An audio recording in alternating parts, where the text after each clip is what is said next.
ఓం శ్రీ సచిదానంద సమర్థ సద్గురు సాయినాథ్ మహారాజ్ కి జై. సాయి బంధులారా, సాయి సత్సంగానికి స్వాగతం. నా ఛానల్ని మీరు మొట్టమొదటి చూస్తూ ఉంటే వెంటనే సబ్స్క్రైబ్ చేయండి. సబ్స్క్రైబ్ చేస్తే కనుక నేను వీడియో పోస్ట్ చేసిన వెంటనే మీకు నోటిఫికేషన్ వస్తుంది.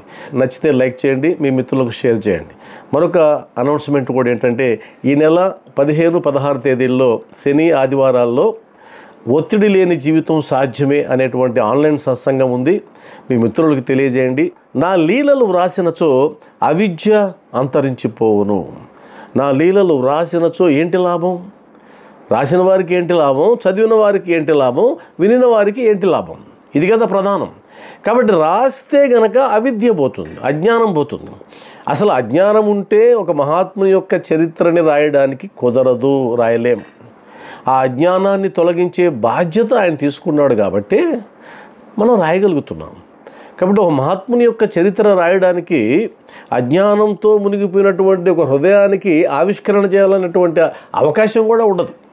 ఆ మాయ పొర ఏదైతే ఉందో, అజ్ఞానం అనేటువంటి ఆ మాయ పొర ఏదైతే ఉందో, దానిని సాయిబాబా గారు తన అనుగ్రహంతో చీల్చివేశాడు కాబట్టి రాయగలుగుతున్నాం.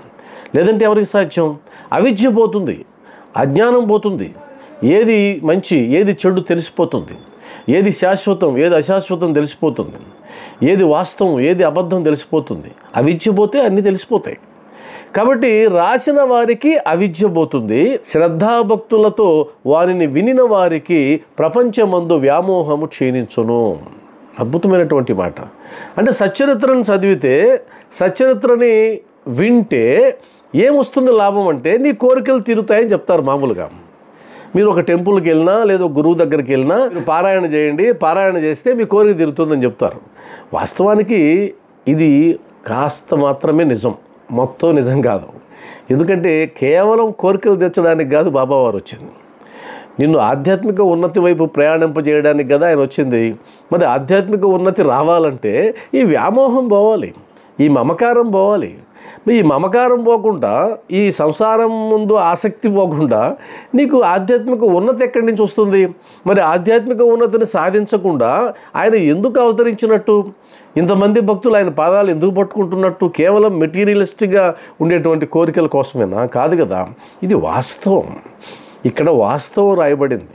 ఆ వాస్తవం ఏంటంటే, బాబావారి పాదాలు పట్టుకుంటే నీకు కలగాల్సినటువంటి ఒక ఉన్నతమైన భావన ఏంటంటే, ఈ ప్రపంచమందు వ్యామోహం క్షీణించాలి. అలా క్షీణిస్తూ క్షీణిస్తూ క్షీణిస్తూ వెళ్తేనే ఉన్నతి. మీరు చూడండి, సనాతన ధర్మంలో 4 స్టెప్పులు ఉంటాయి: బ్రహ్మచర్యము, గృహస్థము, వానప్రస్థము, సన్యాసము. మరి బ్రహ్మచర్యం అంటే మనకు తెలుసు, విద్యను అభ్యసించడం, బతకడానికి ఒక బతుకు తెరువును చూసుకోవడం. గృహస్థం అంటే తెలుసు, పెళ్లి చేసుకోవడం, సంతానాన్ని వృద్ధి చేయడం. ఇది 2వ భాగం. వానప్రస్థం అంటే అప్పటి వరకు నువ్వు పెంచుకున్నటువంటి మమకారాలని కాస్త దూరంగా ఉంచేటువంటి ప్రయత్నం చేయడమే వానప్రస్థం.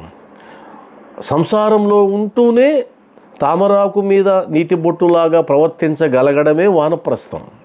అంటే కాస్త అటాచ్మెంట్ని తగ్గించుకుంటూ డిటాచ్మెంట్ వైపు వెళ్ళేటువంటి వ్యవస్థ, అవస్థ, అది వానప్రస్థం. 3వ విభాగం. 4వది సన్యాసం. సన్యాసం అంటే మొత్తం వెళ్ళిపోయింది, ఏం లేదు ఇంకా. సన్యాసం అంటే ఇద్దరే ఉంటారు, తాను భగవంతుడు, ఇంకెవరు ఉండరు. కాబట్టి ప్రపంచమందు వ్యామోహం క్షీణించిపోయింది. అలా క్షీణింపచేయడమే పరమార్థంగా శ్రీ సాయి సచ్చరిత్ర రాయించబడింది. కాబట్టి శ్రద్ధాభక్తులతో వారిని వినిన వారికి ప్రపంచమందు వ్యామోహము క్షీణించును. ఇది చెప్తే చాలా కష్టంగా ఉంటుంది. కోరికలు తీర్చడానికే బాబావారు వచ్చింది. ఆ కోరికలు నువ్వు జయించాలి కదా, కోరికలు లేనటువంటి స్థితికి నువ్వు చేరుకోవాలి కదా. అదే కదా ఆధ్యాత్మిక ఉన్నతి అని మనం అన్నాం అనుకోండి, ఈయనకి అసలు ఏమీ తెలియదు అని అంటారు. అదే ఎవరన్నా ఒక సమస్యతో వచ్చినప్పుడు, నాకు ఈ కోరిక ఉందని వచ్చినప్పుడు, అమ్మ సచరిత్ర తీసుకో, ఈ అధ్యాయం చదువు, పారాయణ చేయి, నీ కోరిక తీరుతుంది అని అన్నారనుకోండి, ఆహా ఎంత అద్భుతమైనటువంటి వ్యక్తి అండి ఈయనండి అసలు గురువు అని అంటారు. వాస్తవం వేరేగా ఉంటుంది. ఆ వాస్తవం రుచిగా ఉండదు. వాస్తవం ఎప్పుడూ కఠినంగా ఉంటుంది, రుచిగా ఉండదు. ఆ రుచిగా లేనటువంటిది భక్తులకు ఇష్టం ఉండదు, సాధారణంగా ఉండదు. కాబట్టి మనం కఠినమైన, అది అయిష్టమైన, అది మనం ఖచ్చితంగా వాస్తవాన్ని తీసుకోవాలంటే కనుక సచ్చరిత్ర పారాయణ చేస్తే నీకేం కలగాలి అంటే ప్రపంచమందు వ్యామోహము క్షీణించాలి. ఇది ఇంతే కరాకడ్డిగా. దానికి కొనసాగింపుగా బలమైన ప్రేమ భక్తి కెరటములు లేచును. అది చదివినందువల్ల భక్తి పెరుగుతుంది, ప్రేమ పెరుగుతుంది. భక్తికి ప్రేమకి చాలా తేడా ఉంది. ప్రేయసి ప్రియుడి మధ్యలో ఉండేటువంటి ప్రేమ ఎలా ఉంటుందంటే అటాచ్మెంట్. నువ్వు లేక నేను లేను, నేను లేక నువ్వు లేవు. సేమ్ అదే భావన భక్తుడికి భగవంతుడికి ఉంటుంది. ఆయన లేకపోతే తట్టుకోలేరు, ఆయన చూడకపోతే తట్టుకోలేరు, ఆయన నామం వినకపోతే తట్టుకోలేరు, ఆయన సన్నిధికి వెళ్ళకపోతే తట్టుకోలేరు. అది ప్రేమ.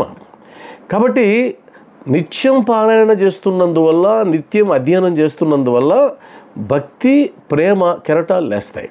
అదేవిధంగా ఎవరైతే నా లీలల్లో మునిగెదరో వారికి జ్ఞానరత్నాలు లభించును. ఎవరైతే నా లీలలలో మునిగెదరో, మునగడం అంటే లోతుకి, పైపైనే చేయడం కాదు. మనం సచ్చరిత్రని పైపైనే చదవడం అనేది చాలామంది చేస్తుంటాం.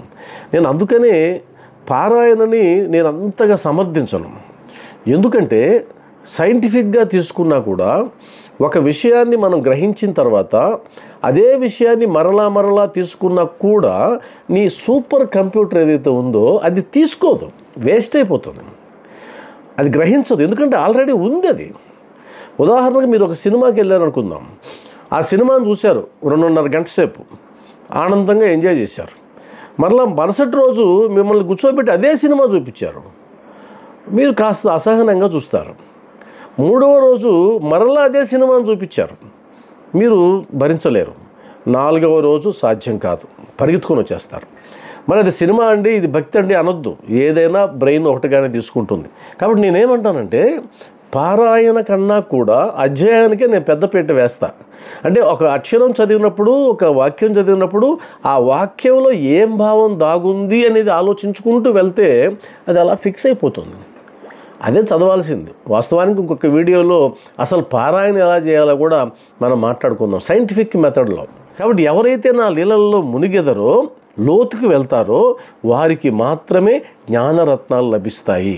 పైపైనే చేపలు ఉంటాయి, పైపైన చూస్తే చేపలే మీకు దొరికేది. రత్నాలు దొరకాలంటే లోపలికి వెళ్ళాలి, లోపల మునగాలి. అలా మునిగితే జ్ఞానరత్నాలు వస్తాయి.